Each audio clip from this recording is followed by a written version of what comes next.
이번 코너는 본 방송에서는 절대 알려주지 않는 이야기, MBC 프로그램의 비하인드를 확인할 수 있는 본방 외전 시간입니다. 오늘은 다큐플렉스 전원일기 2021편을 연출한 김현기 PD 자리했습니다. 안녕하세요. 안녕하세요. 네, 시사교양본부 김현기 PD입니다. 네, 반갑습니다. 네. 오늘 방송에서 듣지 못했던 흥미로운 이야기들 기대해 보겠습니다. 자, 그럼 지금부터 다큐플렉스 전원일기 2021을 주목해 봅니다.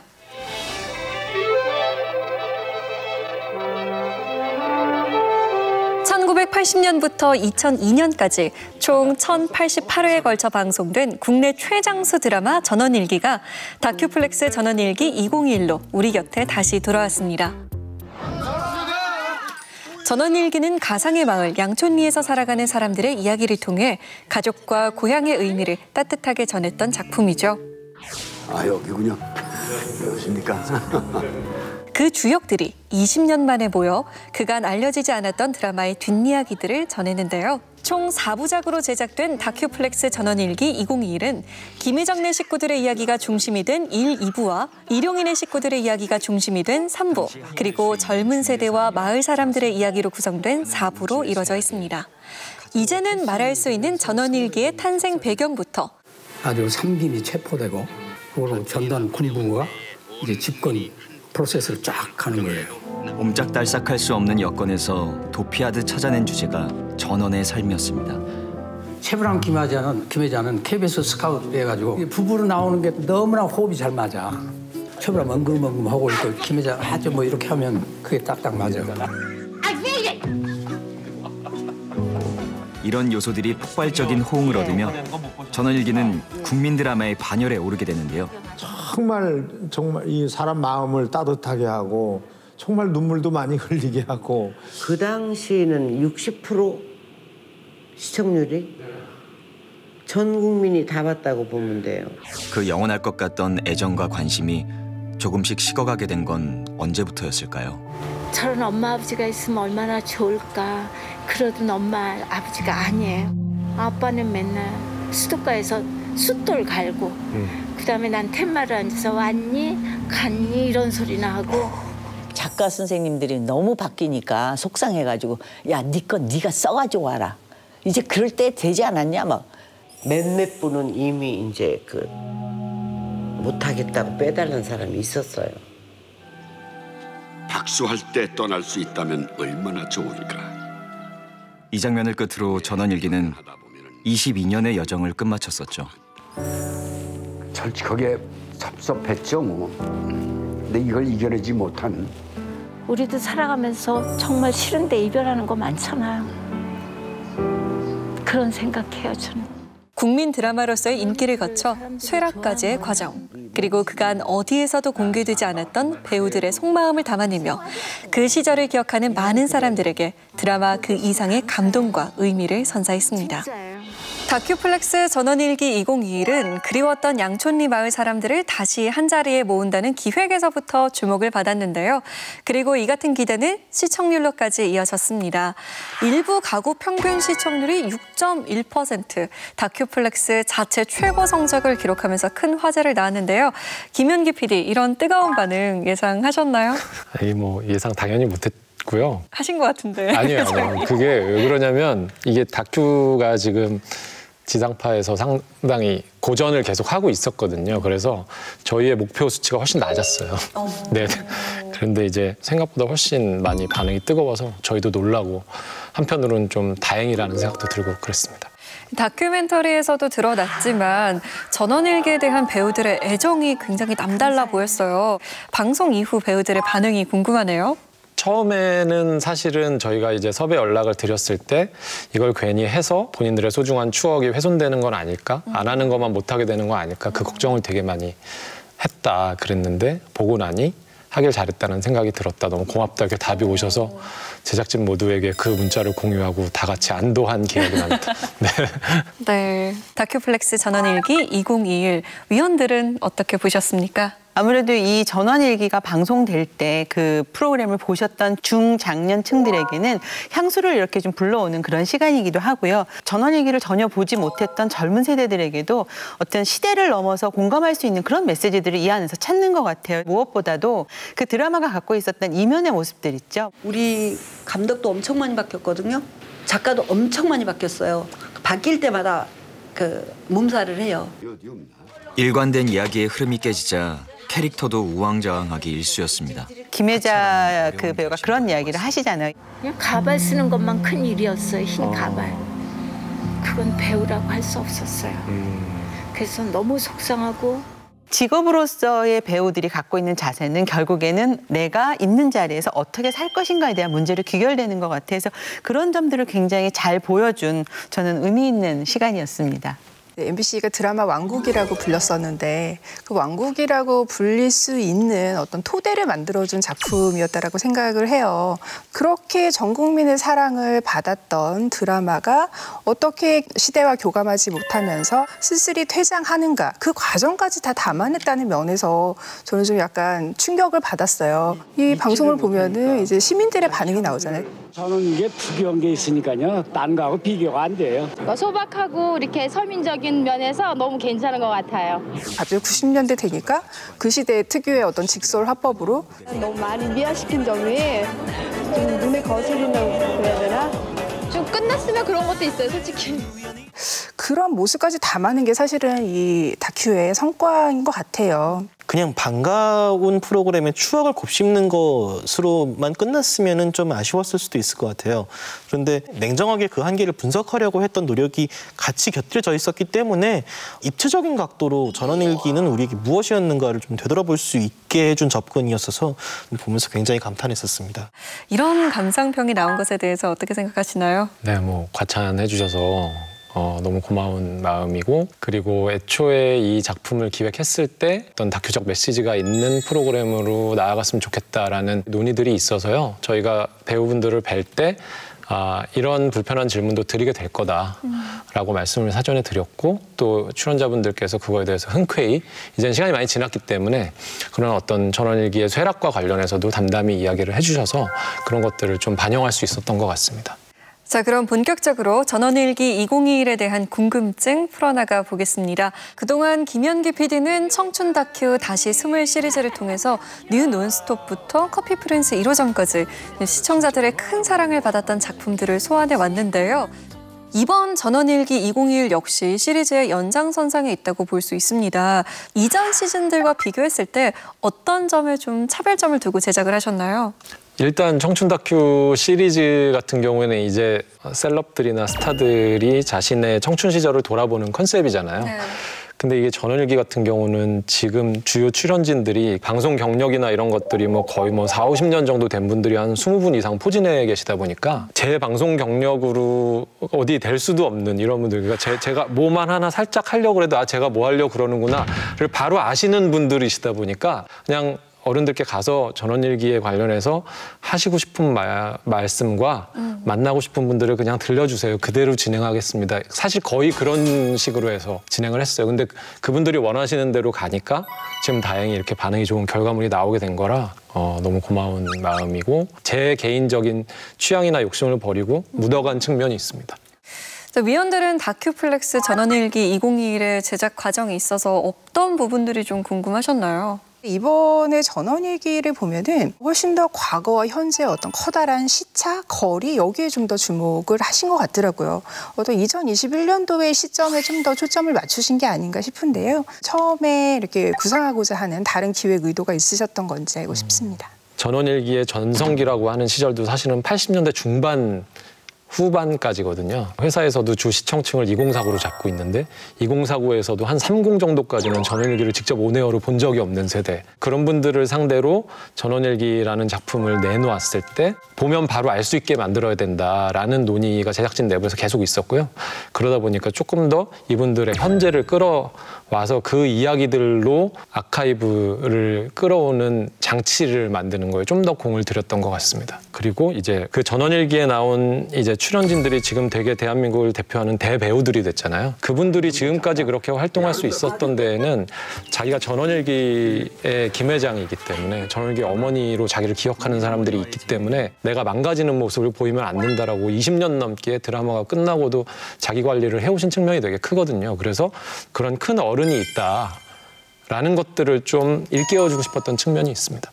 전원일기의 그 1088회라는 걸 쭉 보면은 대한민국의 배우들은 거의 다 출연했을 만큼 굉장히 많은 분들이 출연을 하셨어요. 그래서 그 출연하는 분들, 그들의 섭외 과정에서의 어려움이 엄청 많으셨을 것 같아요. 그 과정의 이야기를 좀 듣고 싶습니다. 사실 섭외는 늘 어려운데 이번엔 특히 더 어려웠던 측면은 있는 것 같고요. 사실은 저희를 가장 애 먹이신 분은 김혜자 선생님이신데 김혜자 선생님은 되게 이 방송가 쪽에 널리 익히 알려져 있는 인터뷰를 안 하시는 분이시거든요.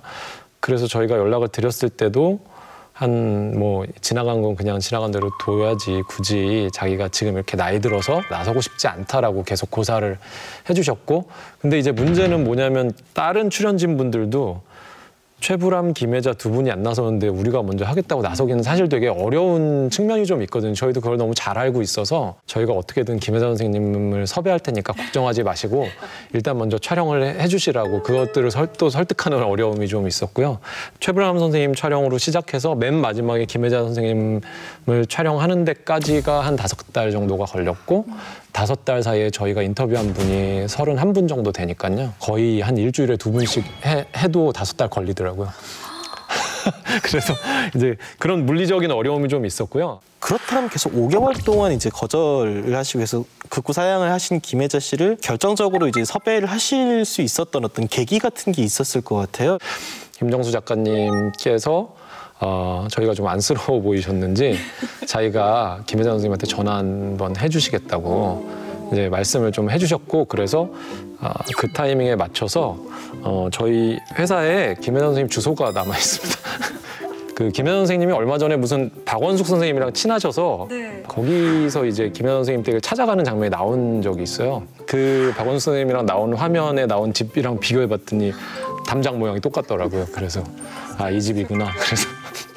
그래서 그 집에 찾아갔습니다. 거의 첩보전 수준으로 이렇게 하셨군요. 그래서 서신을 통해서 말씀을 드리고 그랬더니 김혜자 선생님께서 그날 밤에 바로 전화가 오셔서 다들 나온다는데 또 나만 안 나갈 수는 없잖아요. 이렇게 하실 때 정말로 약간 소름이 돋는 그런 느낌이 들었죠. 울컥하셨겠어요. 네네네. 자, 이번에는 전원일기 2021 에피소드에 관한 이야기 이어나가 보겠습니다. 전원일기의 주역들이죠. 김 회장 부부였던 최불암, 김혜자 씨를 비롯해서 맏며느리 고두심 씨 그리고 일용일의 김수미 씨까지 그야말로 전설적인 배우들이 다큐멘터리를 가득 채웠습니다. 배우들의 인터뷰를 진행하면서 가장 인상적이었던 순간들이 좀 사진처럼 머릿속에 남아있을 것 같아요. 극중 캐릭터들이 이분들의 실제 모습이 반영되어 있는 캐릭터구나라는 거를 인터뷰를 하면서 사실은 느낄 수 있어서 어떤 특정 장면이라기보다는 이 배우들이 딱 일주일에 하루씩 가서 그냥 이 작품을 연기하러 가는 게 아니고 일주일에 5일은 최불암으로 살다가 이틀은 그냥 김 회장으로 살러 가는 거예요. 싹 이렇게 하고 가는 느낌으로 살았구나. 그래서 이거는 약간 평행 우주의 다른 우주로 이분이 매일 20년간 매주 진입했다 나오는 느낌을 제가 받아서 이건 진짜로 20년 가까이 한 드라마가 아니면 있을 수 없는 경험이다. 그거를 인터뷰하면서 제가 좀 느꼈습니다. 자, 그렇다면 위원들은 전원일기 2021에서 어떤 장면들이 좀 인상적이었을까요? 저는 그 김 회장의 어머님으로 나오셨던 정혜란 배우를 회고하는 그 인터뷰가 굉장히 좀 인상적이었는데요. 답답하세요? 답답해서 좀 일어나서 댕기고 싶어. 햇볕이 따뜻하고 좋구나. 예. 누가 한다고 다 똑같지 않아요. 어떤 눈을 갖고 어떻게 대사를 하느냐 하는 그런 연기자분이 있었으니까 그게 빛이 나는 거지. 사람 칭찬도 잘하고 그분은. 네. 여기에다가 지금 배우로 활동하고 있는 따님이시죠. 예수정 배우의 인터뷰가 얹어지면서 전원일기 녹화가 내일 모레다. 한 이틀 전부터는 시장 다니시는 거예요. 왜? 도시락 싸가시는 게 중요해요. 이제 제가 이 나이가 되니까 이해가 돼요. 그 후배들이랑 같이 밥 먹는 게 얼마나 좋은 건지를. 인간 정혜란의 모습들도 좀 더불어서 같이 볼 수 있지 않았나 하는 생각이 들었거든요. 그래서 이 예수정 배우를 좀 더 따로 인터뷰를 하셨던 특별한 이유가 있으셨는지 그것도 좀 궁금합니다. 그러니까 예수정 배우 같은 경우는 따님이시기도 하지만 이제 현직 배우로 왕성하게 활동을 하고 계시기 때문에 어머니이자 자기 선배로서 정혜란 배우에 대해서 이야기할 수 있는 가장 적임자라는 생각이 들었고요. 정혜란 배우 같은 경우는 이제 대한민국 연기자 중에 거의 1세대에 속하시는 분인데 여성들의 사회적 지위가 낮았던 시절에 연기자라는 힘든 직업을 택해서 그걸 꾸준히 해온 것만으로도 후배들에게 귀감이 될 수 있다라는 거를 딸이자 후배인 배우의 입을 통해서 반드시 듣고 싶었고 흔쾌히 응해 주셔서 네, 인터뷰 담을 수 있었습니다. 이 회가 그 김 회장 내에 그 새 며느리의 이야기의 시점으로 전개가 되잖아요. 요즘 제 방송하는 거 봤었어? 많이 봤어요. 내가 너 막 염장 지르는 거 그런 거 봤니? 저 엄청 혼내더라고요. 진짜 얄밉더라. 아 몰라서 물어 지금? 세탁기를 사달랄 거였으면 내가 아까 물었을 때 대답을 했어야 될 거 아니야. 그럼 내가 어머니한테 저 텔레비 얘기도 안 했을 거고 그랬으면 나도 나쁜 며느리 안 됐을 거 아니야. 완전히 얄미웠어. 진짜 얄미웠어. 중간에. 그러니까 전원일기 할 때 시골에 다른 촬영 가면 할머니들한테 그렇게 맞았어. 이렇게 형님 말 좀 잘 들어 이러면서. 당시 기준으로는 이제 신세대 며느리였던 순영을 연기했던 그 박순천 배우가 인터뷰를 하면서 아, 나 이러다가 너무 미움받는 거 아니야? 그럴 때? 네가 맞는 거야. 나도 너처럼 살고 싶어. 같은 여성으로서의 어떤 연대감 같은 게 느껴지잖아요. 고 정혜란 배우를 이렇게 추모하러 갔을 때에도 너무 먼 곳에 홀로 떨어져 계신 건 아닌지 내심 속상한 마음도 듭니다. 아유, 늘상 할머니 그런 모습 우리 가슴에 새기면서 우리도 그렇게 살려고 잘 노력하다가 갈게요. 존경의 의미와 또 동시에 이제 여성 배우들끼리의 어떤 연대감, 공고한 연대감 같은 것들이 느껴졌는데 특별히 이런 그 아들들의 시점이 아니라 며느리들의 시점을 이제 중심에 놓고 이 회를 끌어간 그런 어떤 PD님의 의도를 듣고 싶습니다. 전원일기 자료를 볼 때 김 회장네 같은 경우는 되게 가부장적인 가족이지만 사실은 그 이면에는 끈끈하게 흐르는 어떤 모계사회 의 습성 같은 것들이 작품 곳곳에 배어 있거든요. 그 안에서 실제로 단단하게 결속했던 여성 연기자들의 힘이 있다라는 생각이 들었고 그런 것들이 지금까지도 유대관계로 이어지는 것들을 보면서 여성을 중심으로 끌고 가는 게 훨씬 자연스럽다라는 생각을 하게 된 측면이 있는 것 같습니다. 현실에 기인한 거죠, 그러니까. 80년대 이제 우리가 흔히 전원일기 전성기라고 기억하는 시점에 연출을 맡았던 이제 김한영 PD하고 당시 이제 시나리오 작업을 했던 김정수 작가를 모두 섭외를 했으면은 그러면 연출과 작가를 함께 이제 인터뷰를 하지 않을까라는 생각을 막연히 했었거든요. 그런데 재미있게도 연출자는 연출자 따로 이제 인터뷰를 하고 김정수 작가는 최불암 배우하고 같이 인터뷰를 하는 조합으로 가서 저건 내가 생각지 못했던 조합인데 저렇게 만나니까 오히려 더 이야기가 좀 풍성해지는 부분도 있구나라는 생각을 했거든요. 이런 인터뷰 조합들은 좀 어떤 기준으로 계획을 하고 어떻게 배치를 하셨는지 좀 궁금합니다. 제가 치밀하게 의도한 지점이 아닌 것만 말씀하셨어요. 제가 최불암 선생님한테 누구 뵙고 싶냐고 여쭤보자마자 제일 먼저 나온 게 김정수 작가님이셨어요. 그래서 두 분을 꼭 만나게 해드리고 싶었고 김정수 작가님이 흔쾌히 응하셨는데 최불암 선생님이랑 만나는 촬영장에 오셔서 김정수 작가님이 너무 많은 카메라와 막 이런 거에 깜짝 놀라셔가지고 자기가 도저히 다시는 카메라 앞에 못 설 것 같다고. 그래서 사실 김정수 작가님 개인 인터뷰는 저희가 못했어요. 근데 이제 필요한 얘기들은 최불암 선생님이랑 얘기하는 데에서 거의 다 나왔기 때문에 저희가 굳이 뭐 다시 그런 부담을 드리지는 않아도 되는 상황이어서 강권하지는 않았는데 의도하신 게 아닌 조합이었음에도 불구하고 굉장히 그 약간 정수를 담아낸 것 같은 어떤 순간이었어서 보면서 굉장히 감탄했었습니다. 네. 그러니까 아까 제가 그래서 어른들이 시킨 대로 하니까 잘 됐다 그랬잖아요. 그러니까 그게 정말로 이게 농담처럼 한 얘기가 아니고 최불암 선생님이 그걸 알고 계셨던 것 같아요. 사실은 최불암 선생님을 개인 인터뷰를 먼저 하고 그다음에 김정수 작가님 오시게 해서 밥을 먹었는데 개인 인터뷰 때 제가 질문을 드렸더니 그건 이따가 김정수 작가 오면 얘기할 거야 딱 이러시더라고요. 그러니까 그걸 보면서 제가 이분이 그냥 되게 허투루 50년을 저 자리를 지키시는 게 아니구나 그걸 좀 느꼈죠. 네.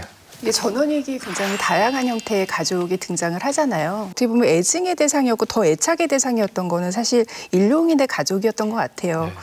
김회장 댁이 화목하고 여유로운 대가족의 이상향으로 그려졌다면 일용인에는 한부모 가정이자 소장농 처지의 어려움이 부각돼 외려 시청자들에게 남일 같지 않은 공감과 지지를 받았죠.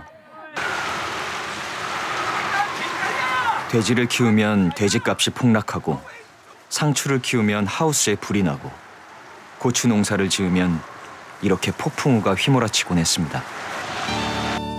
하지만 전원일기가 끝난 이후 박은수의 삶은 그보다 심하면 심했지 결코 덜하지 않을 만큼 나락으로 떨어졌습니다. 이거 방송 나가도 되는 소리인지 모르겠는데 딴 거보다 내 자존심 때문에 수급자를 해갖고 수급자 돈으로 몇 개월을 살았어요. 박은수 배우의 어떤 험난한 개인사 같은 것들이 또 이 이야기에 담기면서 우리가 또 여러 가지 감정을 느끼기도 했는데 선배님 만나기 전까지 마음고생을 너무 많이 했거든. 그랬어? 응, 마음이 아팠어. 나 때문에? 그치, 생각하면 마음이 아프지. 그러니까 선배님은 좀 나빠. 왜냐면 선배님이 뭐 들리는 얘기로 자꾸 그러니까 마음이 아프지. 그래서 되게 그립기도 했지만 만나고 싶지도 않았어.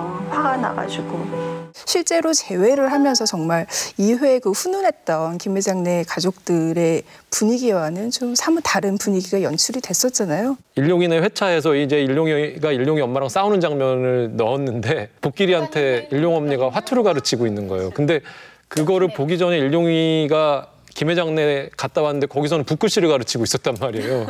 와서 보니까 얼마나 열이 받겠어요. 그래서 이제 얘기를 해가지고 엄마랑 싸우고 일용 언니 갖추라고 막 이런 회차인데 근데 사실 저희들이 사는 이 필부들의 모습은 그 일용이네에 훨씬 가깝잖아요. 그쵸. 그래서 더 많은 공감을 얻었고 그래서 더 이런 어떤 박은수 씨의 가슴 아픈 상황이나 이런 거에 사람들이 더 공감한 게 아닌가 그런 생각이 들더라고요. 네, 오늘 밤 다큐플렉스를 통해서 전원일기 2021 4부작의 마지막 이야기가 전해집니다. 마지막 방송을 앞두고 궁금한 점이 좀 있으신가요? 저는 1화에서 보면 이제 최불암 배우가 젊은 세대를 연기한 배우들이 모여서 이제 즐거운 시간을 가지고 사진 찍고 하는 장면을 보면서 이제 좀 웃는 모습이 인상적이었거든요. 젊은 세대의 이야기를 제일 마지막에 그러면 보여주자라고 마지막 회를 빼두셨던 이유가 특별히 있으시다면 어떤 게 있을까요?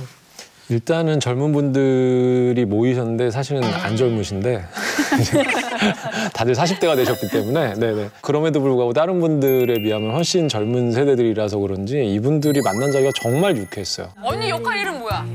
나는 문영이. 아니 문영이.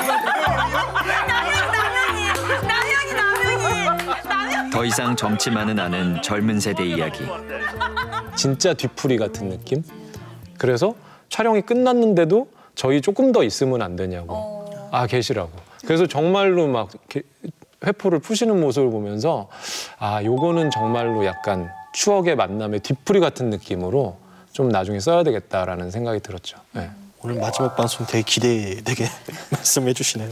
감사합니다. 전원 얘기를 몰랐던 젊은 세대들이 어떤 그 뉴트럴 세대라고 하잖아요. 그 세대들에게 좀 이 전원 얘기를 통해서 가장 해주고 싶은 이 드라마에 좀 어떤 핵심적인 가치가 있다면 전원일기에 나왔던 배우들이 영화, 드라마, 예능 같은 곳에서 활발하게 활동을 하고 있는데 그 배우들이 갖고 있는 그 캐릭터라던가 거기서 보여주는 어떤 DNA 이런 것들이 다 사실은 전원일기에서의 역할들 20년 넘게 쌓아온 그 캐릭터의 자양분을 여전히 활용한 측면이 크다. 대한민국의 대중문화에 있어서 전원일기 출신 연기자들이 보여주는 여러 가지 영향력이나 이런 것들, 그 위대한 유산 이런 것들에 대해서 4부에서 짚을 예정입니다. 약간 여기서 몇 시간 일찍 짚어주신다면 어떤 게 있을까요?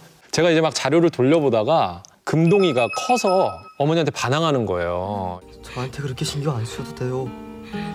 이런 거 안 들어도 남들이 다 아버지 칭찬하고 칭송하고 그러잖아요. 거지 새끼 주워 다 이만큼 키웠다고 다들 좋은 사람이라고 다들 그러잖아요. 그랬을 때 그 얘기를 들은 김혜자 선생님의 표정이 영화 마더에서 우리 아들이 안 죽였어요 할 때 그 표정이에요. 너무 똑같아요. 제가 너무 소름이 끼치는 거예요. 그래서 제가 김혜자 선생님한테 그걸 보여드렸어요. 그리고 물어봤더니 김현 선생님이 그래서 이 연기를 이미 하셨다. 그러니까 그런 연기력들에 대한 분석을 좀 저희가 할 예정입니다. 자, 마지막으로 오늘 다큐플렉스 전원일기 2021 제작진을 대표해서 나온 김연기 PD에게 전하고픈 한마디가 있다면요.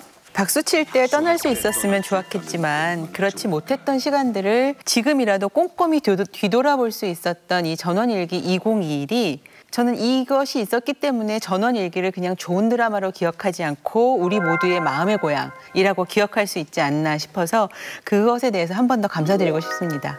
저는 오늘 좀 PD님 말씀을 듣고 생각이 하나 이렇게 바뀐 게 있어요. 뭐냐면 이 전원일기 퇴장에 대해서 우리가 시대가 바뀌었다고 너무 빨리 그냥 나이 든 사람들의 이야기라고 또 약간 초라해 보이는 농촌의 이야기라고 지역의 이야기라고 좀 외면하지는 않았는지 더 다양한 이야기를 우리가 좀 볼 수도 있지 않는가 반성이 되는 그런 시간이었던 것 같고요. 4부작까지 보면은 아마 시청자들에게도 그런 메시지가 전달되지 않을까 싶어서 남은 방송을 더 기다리게 됐습니다. 감사합니다.